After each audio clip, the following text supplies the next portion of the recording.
जय मसीह की सभी भाई बहन को। Joy to the lord channel में मैं आप सभी भाई बहन को स्वागत करती हूँ।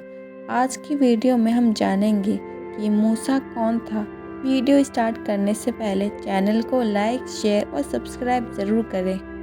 मेरे प्रियो, मिस्र के ज्योतिषों के अनुसार वह दिन निकट आ गया था जब इजरायलियों के मुक्तिदाता का जन्म होने वाला था, क्योंकि वे नहीं जानते थे कि वह यहूदी वंश का है या मिस्र वंश का। इसलिए राजा फिरौन के आदेश अनुसार उन दिनों जन्मे सभी पुत्र को जल में फेंक दिया जाना था। उसी दिन मूसा का जन्म हुआ। उसके माता पिता ने उसे फिरौन के आदमियों के हाथ में पड़ने से बचाने के लिए हर संभव कोशिश करी, जो लगातार नवजात यहूदी बच्चों की तलाश में थे। जब 3 महीने हो चुके थे तो उसको लगा कि अब वे बच्चे को और नहीं छुपा पाएंगे। इसलिए उसने एक छोटी टोकरी बनाई और उसमें बच्चे को रखकर नील नदी के किनारे बहा दिया और वे रोते हुए घर लौट आए, जबकि उसकी बेटी मरियम बच्चे को देखने के लिए पास ही रही। दिन गर्म था और राजा फिरौन की बेटी अपने दासियों के साथ नील नदी के ठंडे पानी में नहाने आई। अचानक उसे एक छोटे बच्चे की रोने की आवाज़ सुनाई दी। कुछ ही देर में उसे टोकरी मिल गई और उसमें एक शिशु बालक था।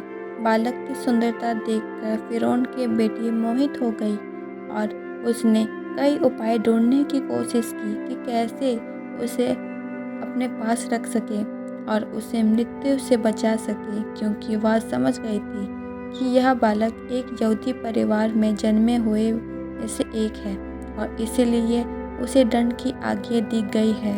बच्चे ने किसी भी मिस्री दासी से दूध पीना नहीं चाहा और वो रोता रहा।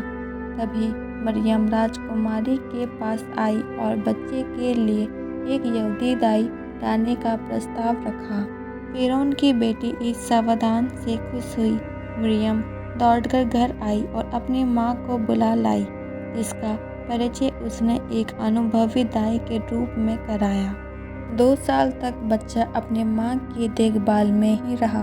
इस बीच फिरौन की बेटी ने फिरौन को उस लड़के के बारे में बताया जिसे उसने नील नदी के किनारे पाया था और गोद लिया था। उसके पिता ने कोई आपत्ति नहीं जताई, हालांकि वह नवजात शिशु यहूदी वंश का था, क्योंकि उसके ज्योतिषों ने उसे बताया था कि नृशकों के अनुसार जिसे यहूदियों का मुक्तिदाता और राजा फिरौन की जान के लिए खतरा बताने के लिए परिनिर्दित किया गया था।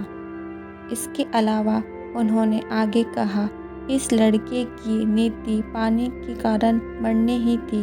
इस प्रकार उन्हें यकीन हो गया था कि खतरा पहले ही टल चुका है। मूसा को राजा दरबार में ले जाया गया, जहां वह राजा फिरौन की बेटी के राजी दत्तपुत्र के रूप में बैठा हुआ। एक बार मूसा राजा फिरौन की गोद में खेल रहा था। उसने रत्नजड़ चमकता हुआ मुकुट देखा और उसे उठाकर उतार दिया, जो अपने सभी मिस्रवासियों की तरह अंधविश्वासी था। फिरौन को, जिसे अपने गद्दी छिन जाने का डर लगा रहता था, ने ज्योतिषों और साकारों से शिशु के इस कर्तव्य का अर्थ पूछा।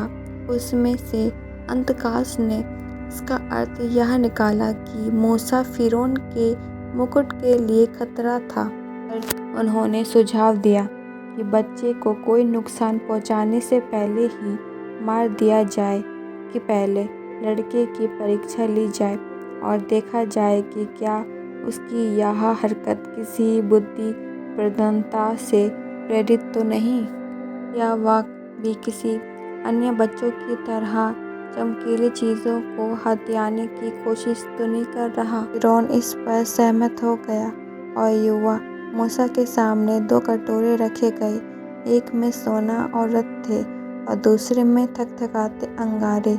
मूसा ने सोना लेने की कोशिश की, लेकिन एक फरिश्ते ने उसका हाथ अंगारों की ओर मोड़ दिया।